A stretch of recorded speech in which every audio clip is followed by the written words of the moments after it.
The Just Lead Advancing Racial Equity Conference, hosted by New Detroit, brought together national and local speakers who provided compelling insights into racial equity and justice. Khary Fraiser, Detroit is Different, provides you conversations with some of the phenomenal guests, talking dismantling racism with collaborative solutions.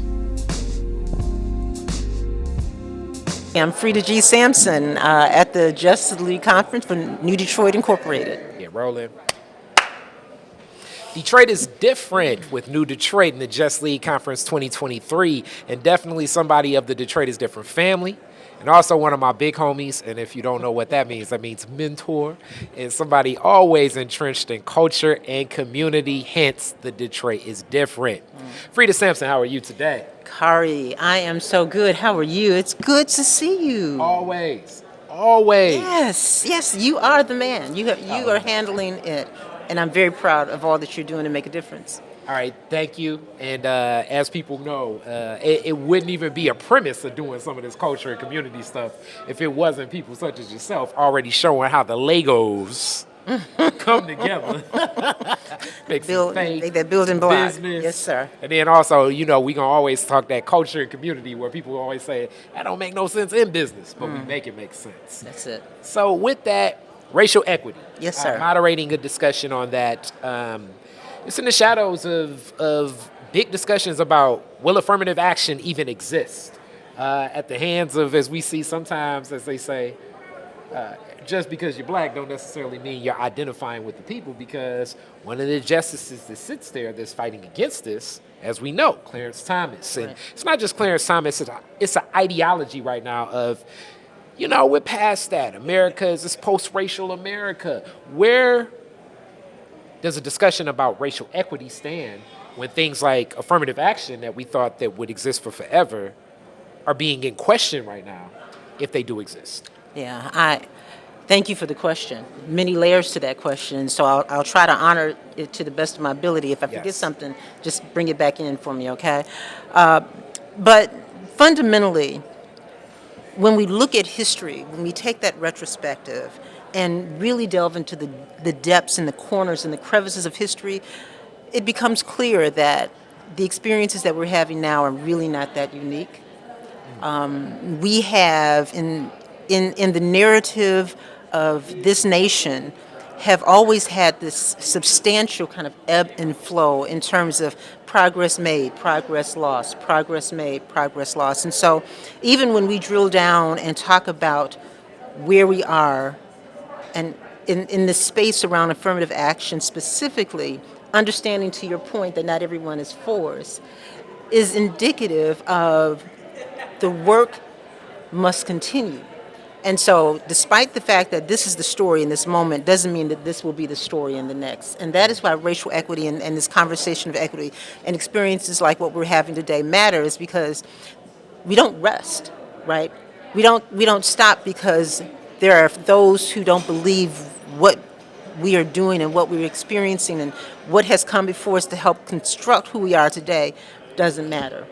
I think that our guest speaker said it incredibly well. We must first know our history, right, because it's important, but we must understand the perceptions, we must understand the attitudes, and we must understand that even in a moment that feels definitive and problematic and deeply, deeply troubling, doesn't mean that there's not an opportunity for a moment that will pivot this current conversation into something much more robust. Minimally, those who have grown accustomed and expecting the benefits of affirmative action, largely white women, will now understand on a deeper level what happens when we're not purposeful and when we are not intentional to create environments that get us closer to a space of equity. We are still minimally, miles and miles, perhaps galaxies away. But that ebb and flow, that stepping forward, that stepping back, there's perhaps, if I had to find the silver lining in the deepness, the deep darkness of where we are in so many aspects of this work that we're doing, it is that there is an awakening for some, right? And maybe that awakening will get us back on track in a way that will allow us to, with leaps and bounds, move to what is our next. I don't know what God had in mind. I ask God a lot of questions about a lot of things because there's a whole lot. I'm not sure what's happening. But what I do know is that we are here able to have this conversation based upon, to your point, those who have come before us and who have made the sacrifice. Sacrifices are not going to stop. It doesn't end simply because we think we've gotten to point 2.0. The sacrifices will continue in the same way our ancestors and those from whom we had to stand on their shoulders to see a little bit more over that mountaintop. We have that same responsibility. Sometimes that means we step back to step forward. But I believe that the progression is real. I believe that despite the heartache, the sadness, the deep disappointment, when we hear narratives and divisiveness, when we see hatred spill over into the streets, when we wonder how in the hell did we get here, that we know that there's a counter narrative. And that counter narrative is the narrative that is, for me, resides in the space of hope. So, yeah, there are going to be those who are going to have a very different perspective around what just us looks like. But those of us who understand that just us is, the word us is inclusive of everyone. And that's the fight that we will continue to progress until we get to the finish line or the promised land, whichever comes first. I like it. I like it. Which now that, I mean, as you all see, you know, I got some of the best big homies around.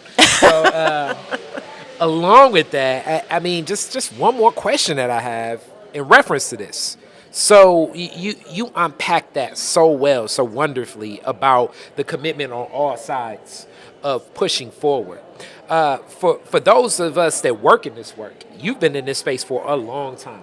It can be very exhausting to be like, wow, you know, we got to go back to topic number one again. Right. You know, you almost feel like a teacher, and sometimes this is what happened at my Northwestern. Like, you know, if enough people kind of miss class, then you kind of stay on the same lesson all week. You've been in this lesson longer than most, the Michigan Roundtable, but even before the Roundtable, seeing the work of your father. Yeah. And then from even your father, the people his big homies are the people he looked up to. How do you stay recharged? How do you stay focused when this work sometimes can seem as though will things ever change? Yeah. You know, I would be remiss and inauthentic if I said that there were moments it's deep, it's difficult, right? Because while I can intellectualize the historical perspective and imagine future forward how we move and progress through these moments, it does not mitigate the pain that comes when we continue to hear as Black and brown folk that we are not worthy of the equity that you have. We are not worthy of the access and the opportunities. And not only are we not worthy of it, the other narrative towards us, but we are going to construct with great intention both laws, both rhetoric, propaganda, and whatever it takes to make sure that you stay in your place. We talked a little bit about that today. But my hope resides in the fact that there are people like you, that there are generations. I'm so excited about the generations after me because you're keeping it real, right? You're keeping it real, and that infuses energy. That gives me hope.